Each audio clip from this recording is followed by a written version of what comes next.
Morena, 안녕하세요, and good morning, everyone. And before I introduce myself, I'd like to start with a few questions. So, I'd like you to think about the students in your class, and could you tell us what each student can do in math, and could you tell us what each student's next step is? And more importantly, do your students know it for themselves, and do they know what they can already do, and do they know what they need to learn next? And this is what I'll be talking about today. How can we make math progression more visible, more actionable, and more personalized? I'll quickly introduce myself, and thank you so much for joining us, everyone. My name is Eric Poong, and I'm a Year 7 and 8 teacher at Royal School in Massey.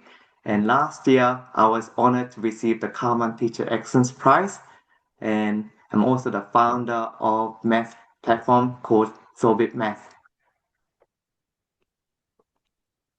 And before we go into the main points, I'd like to share a short story about a South Korean documentary. And the title is often translated as The Secret of the Top 0.1%. The documentary looked at some of the highest achieving students in South Korea, the top 0.1% nationally.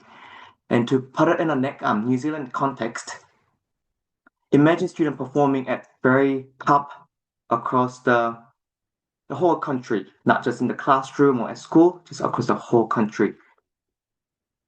And the documentary compared these top students with more average performing students. The big question was simple. What made these top students different? And to answer this, researchers looked at many different factors. And firstly, they looked at IQ. But they found out that wasn't a clear common factor. And then they looked at memory, memorizing things, how fast people can memorize all those things, how long they can memorize. And again, that wasn't a clear common factor either. And then they looked at other background, family, money, and tutoring. But again, they could not find one clear common factor. Yes, some came from wealthy area with lots of private tutoring and the support, and some came from small rural towns, and some had very little tutoring. Some came from low-income families, so they all mixed. So it was not clear. It was not clear common factor. So the researchers compared many factors, but they still could not find out clear answer. And then, after comparing so many, they finally found it, and it was metacognition. So in other words, knowing what we can already do and what we still need to work on. And in other words, knowing our own can do and next steps. So I'll focus on these three main points today. The first one is what metacognition is. And the second one, what metacognition looks like in a real classroom using example from my own class.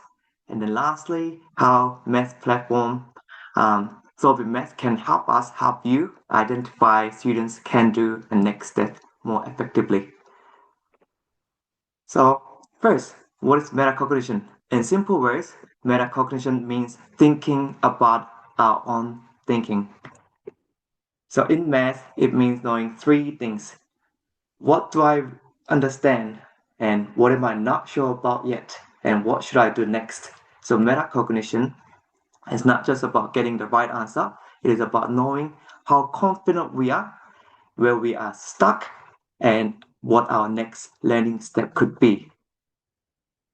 And I want you to experience this.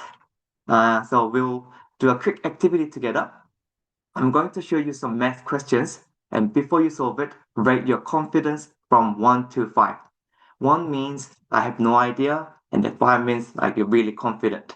And after that, I will check the answers and ask some questions like, was my confidence accurate? Did I know what I knew?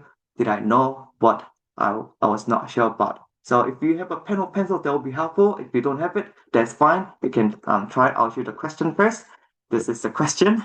So don't solve it yet. I just want you to rate your confidence first. I'll give you maybe 10 seconds to rate your confidence. So 1 is not really sure, 5 is I'm really confident.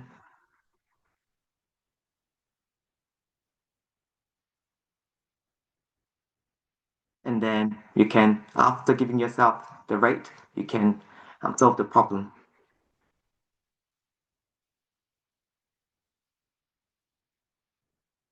I'll give you 20 seconds to solve the problem.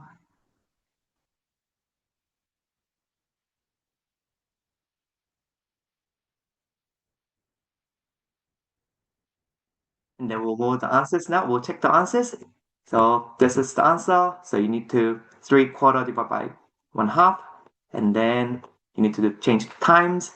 And then 6/4, which is same as 1.5.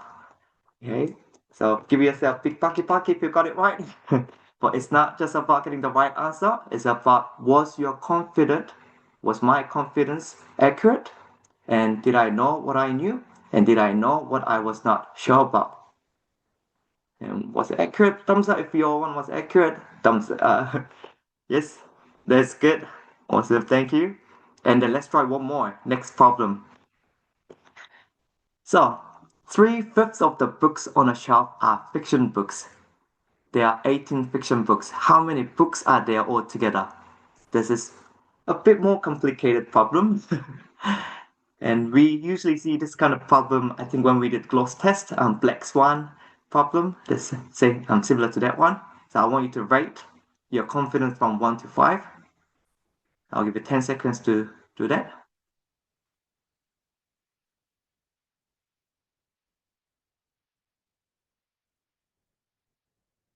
And also try to solve the problem. Another, like, 10 seconds solve the problem.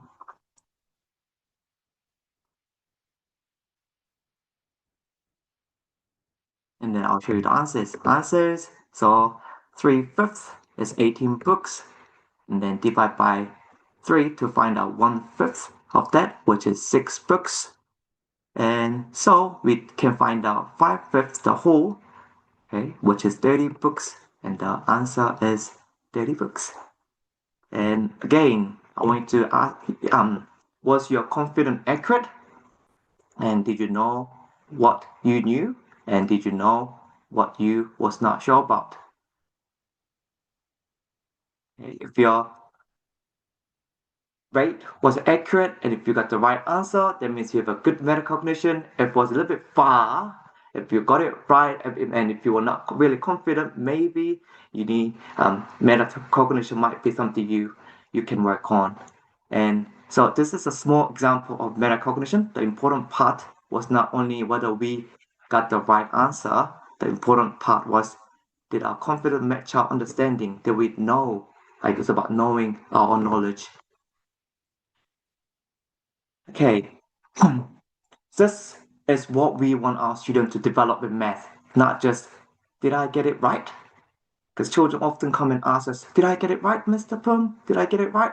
But we really want them to know is, do I know what I know? So now I'm going to move into the second part. Okay, what does it look like in my classroom? And I'd like to share two things that I use often in my classroom to help our children with metacognition. The first one is I often use progression posters with a short pre-learning test. And pre-learning tests are very casual tests, and I usually give out the progression posters so children can find out where they are at. And then the next one that I use, second one I use is self-marking and reflection. And I'll go through them in this part. So, progression posters.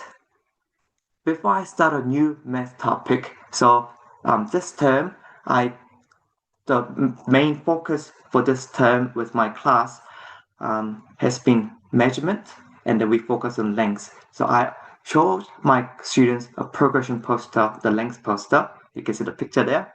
And poster shows the learning steps clearly, and that's linked to the New Zealand curriculum. And then after sharing the poster, I did a short pre-learning test with them. And then after that, students looked at the posters and highlighted what they think they can already do. And then, so they highlighted, and then they later on compared with what they highlighted with their actual test result. And I really want them to see their evidence and test result, because it's not just about guessing, it's actually finding out what they actually can do and what they actually need to do next. And I wanted to, and I always ask children to ask themselves, do I really know this? And what is my evidence? Does my test show that I can do this?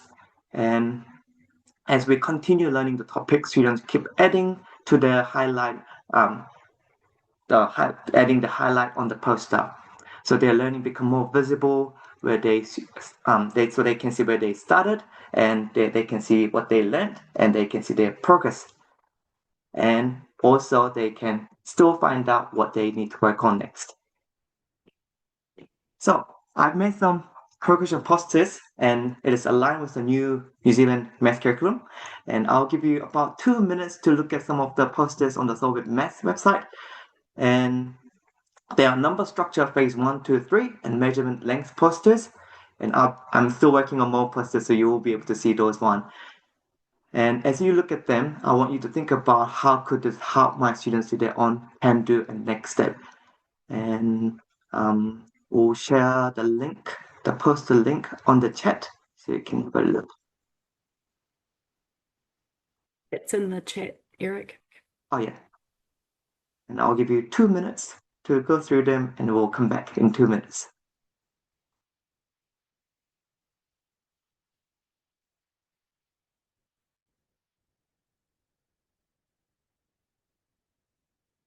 All right, it's time to come back.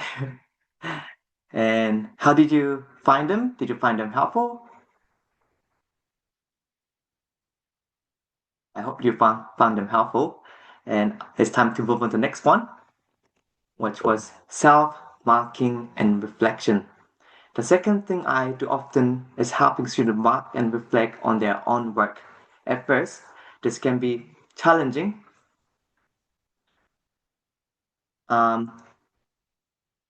I notice some children try to, when I get them to mark their own, they always, not all of them, like 1 or 2 children in the classroom, they try to change the answer, and some children try to cheat. So it can be a bit challenging, but as you do this more and more often, they get used to it, and they know the main focus of the test is not just about getting the right answer. And so just need to remind students the purpose of this test is not just to get a score. The purpose is to find out what they actually can already do, what they need to learn next. And need to remind them again and again, it's not about just getting the good result. It's about find out what they can do, and as they practice more, they become good at this one. And now actually at this stage, everyone in my class, no one's cheating. They actually become really proud when they get it right, or if they find out what they need to work on, they show me, and then we talked about it a lot together of their next steps. So the important questions to ask when you're doing that kind of self-test, self-marking, and the reflection are these ones. What did I get right? What mistake did I make? And what is my next step? So I've been getting my children to mark their own test for, I think it's been 3 years now. And I found the most important thing as teachers' role.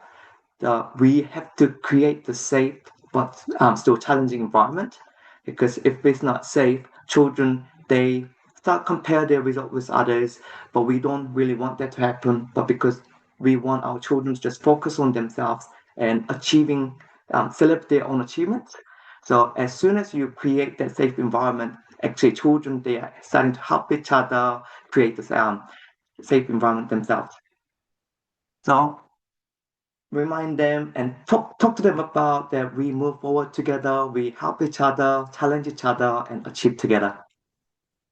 And I want to share experience, my own class experience with you. So at the beginning of the year, when I checked my students, I found that almost 10 students were still working around one-digit addition and subtraction. And that was shocking. It was a year 7 and 8 class, and it actually was a big gap in the classroom. But instead of starting with shame, we started with clarity. The students and I identified their can do and next step together. Then we practiced from that exact point. And now all those students can confidently add and subtract up to 3-digit numbers. So from one digit is come to week 7. So from that to 3 digits is a big jump. And also the same thing happened with times table. Many students did not know their times table well, but we did the same thing. We identified can do and next step, then we practiced from there, and now they are much more confident, and almost everyone in the classroom can recall times table quickly. And I also use the math website, Solveitmaths. I'll show you more about that later.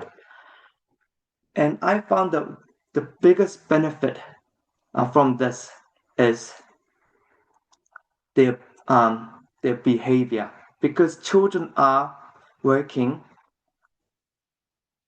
at their level, and they start from what they can do and next steps. No one got bored, because we know when children find something too easy, they get bored. And when it's too hard, they just give up and they find it overwhelming. But because they start where they are at, everyone was engaging actively, they're participating. Yeah, so it was really the biggest benefit I saw when I've been teaching like that, was finding out the can do and teaching from their next steps. And yes, I think I need to skip this one. So for me, metacognition in the classroom is not complicated. It's helping students know this is what I can do, and this is my evidence, and this is what I need to learn next. So again, the can do, next steps, and evidence.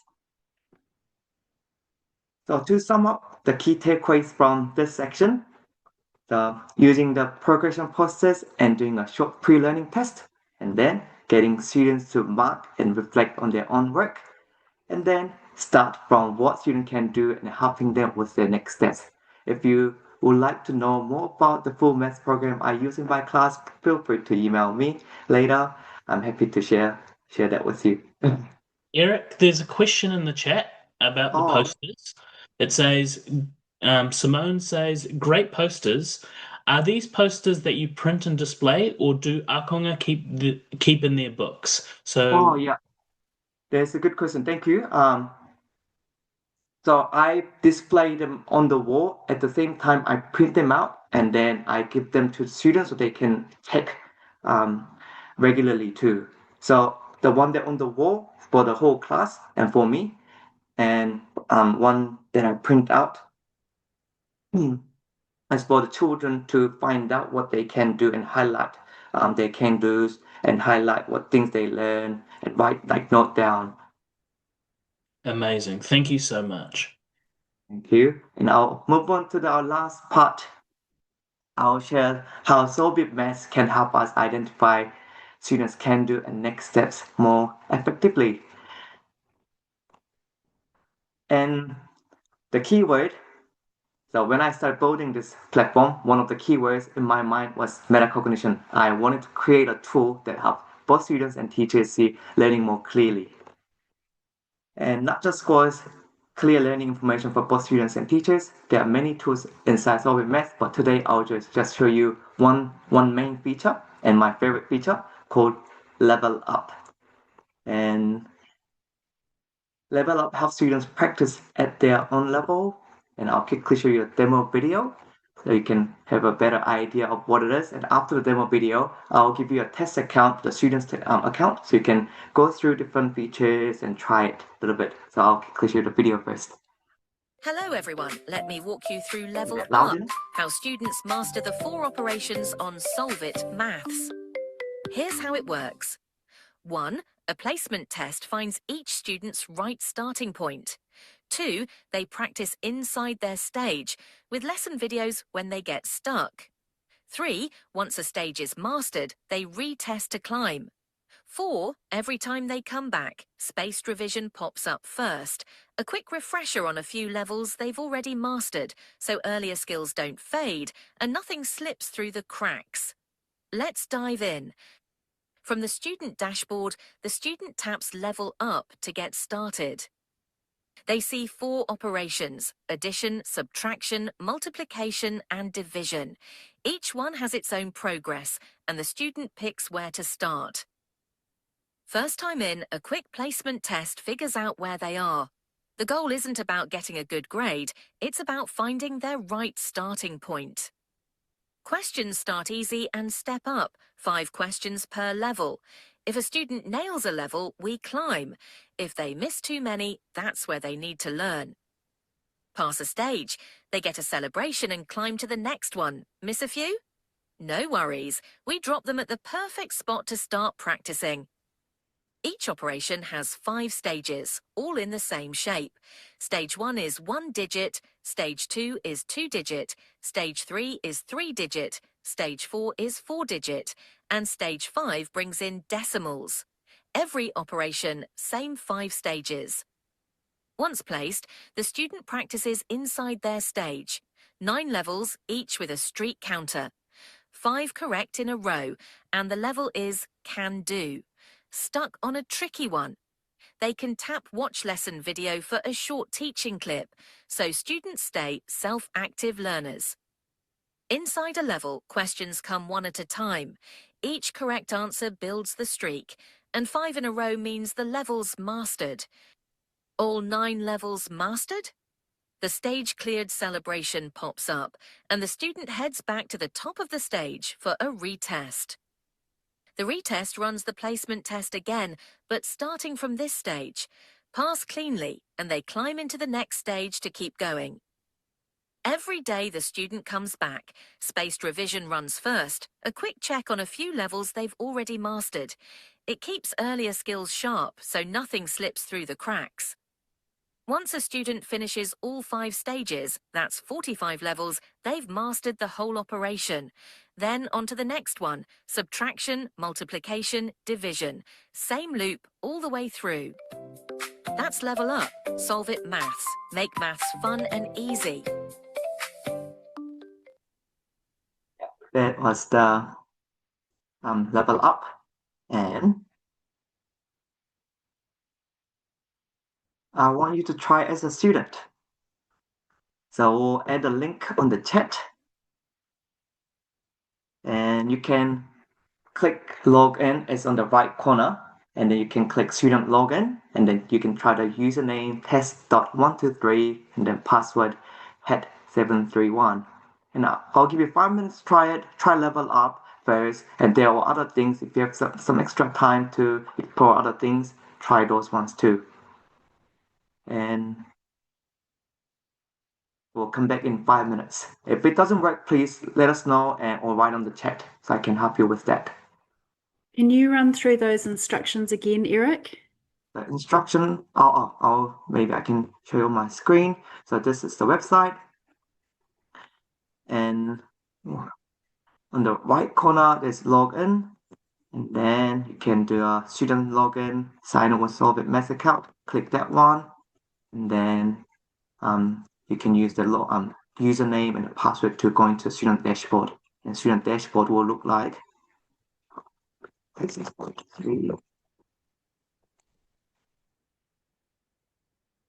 like this. You can try Level Up on the side. So it was test.123, and what was the password? It's HAT731.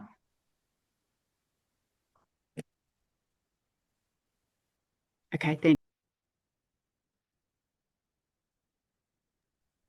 Eric, whilst people are doing this, can I just ask some questions? So this is free for teachers to use? It's all free. I originally created this website for my class 2 years ago, and then um, I just want the original intention to just help students. So I want to keep it that way. And because I work in a relatively lower socioeconomic status, I know if I like charge it, now there will be some children won't be able to get the same opportunity. So my goal is to just keep it free for everyone, for students and teachers. Wow, amazing. Because I'm a high school teacher, and so I know some of my year nines, how some of my year 11s as well. They've got some gaps as well, and I think, being able to have a platform online where they can practice their skills, it would be really, really cool. This is awesome stuff. Well done. Thank you.